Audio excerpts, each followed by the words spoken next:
Hey, hello and welcome to the Mapdec Indoor Cycling Studio. My name is Paul and today I'm here to demonstrate a new type of fitness assessment that we're offering that looks at how your body utilises oxygen to provide the energy that powers your muscles.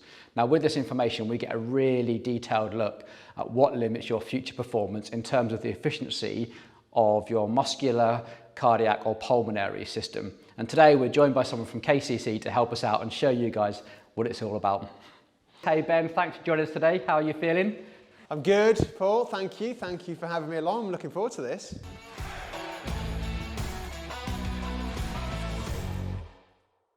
Now, while Ben goes and gets changed, let's have a quick talk about some of the equipment that Ben's going to be using today. First of all, we have the smart trainers, which give us that power reading, which you're familiar with, and a heart rate strap, a VO2 mask, which I'll talk about in a second, and most interestingly, is these little things. And this is known as a NIRS sensor, so near infrared sensor. And what happens is a little red light on the back shines that near infrared light through the skin, through the fat, and into the muscle. And then this is able to count the total hemoglobin, what we call THB, and also what part of that hemoglobin is carrying oxygen or not. So as you know, bright red hemoglobin is carrying oxygen and the dark red isn't. So this sensor is able to count that and give us a really good insight as to the supply and demand of oxygen through Ben's body. We'll have one on the working muscle on Ben's quad and we'll have one on the non-working muscle on the shoulder. So we get even more detail about how Ben's body is prioritizing where it transports that oxygen to where it is needed. Now, we mentioned it before, and this is the VO2 mask that we use down here. And this is going to give us loads and loads of information. But in this test, we're particularly interested in two, and that is what we call ventilation, VE. We'll also be looking at VO2. This is going to give us great insight to how Ben is using the oxygen that he breathes in terms of creating energy. Now in front of you, Ben, what you can see is the Moxie 515 test. We do 5 minutes really easy, followed by 1 minute's complete rest, 5 minutes really easy by 1 minute's rest. Then we go up 30 watts and repeat that 515 process, and then we go into our threshold, and then we go over your threshold.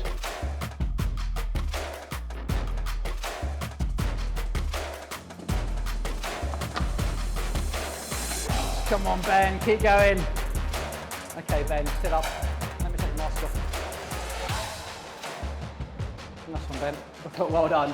Should be no resistance now, just spin your legs and take into your cool down. We've got some really, really cool results from that. Really nice and clean. If I don't get a rest, yeah, I quickly, I just start to dip. Yeah. If I'm going really, really hard, I get a little bit of respite, yeah, I can come back again. yeah. I mean, that definitely backs it up because of how quickly you can resaturate again, which means that your heart is definitely able to supply that oxygen when you take the load off. Yeah.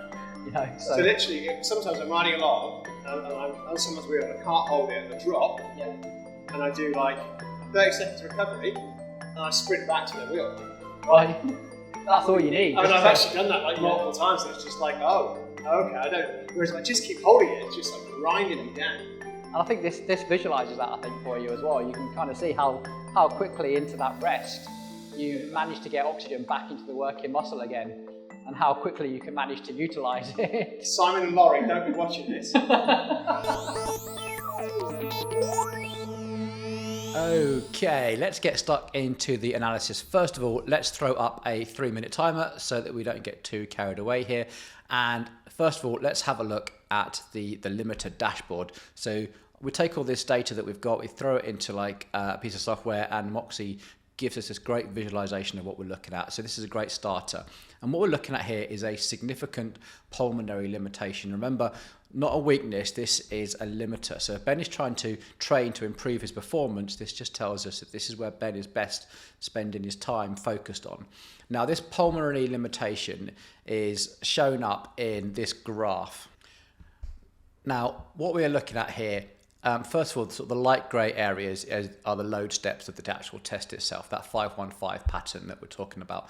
Now the red line that you can see is Ben's heart rate. Now Ben's heart rate is doing exactly what you would expect anyone's heart rate to do, is that as the resistance gets harder, Ben's heart rate raises to compensate. Now his respiratory frequency and his ventilation also went up as you would expect to do, because of, after all, we are doing exercise, so that all corresponds. But what we are looking here, so the bottom blue line you can see is the SMO2 saturation of muscle oxygen in Ben's working muscle, that right quad. Now, the clues here is that during the working load, the muscle oxygen saturation stays the same, even though Ben's heart rate and respiratory frequency is going up.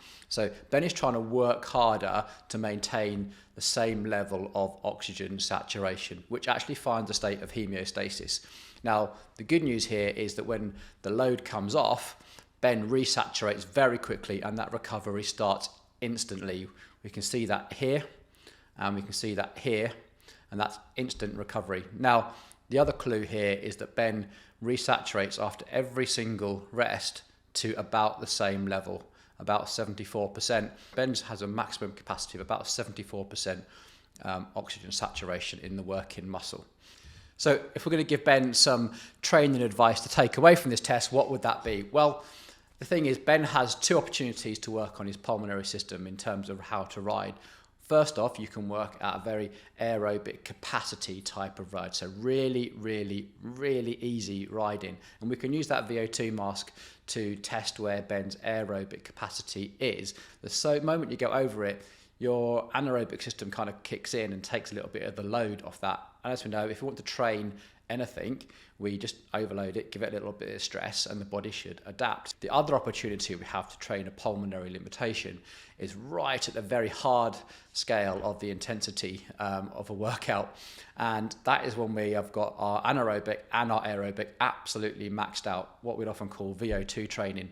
And for Ben, looking at his charts, we're looking at intervals over 45 seconds. 30 seconds recovery, and I sprint back to their wheel.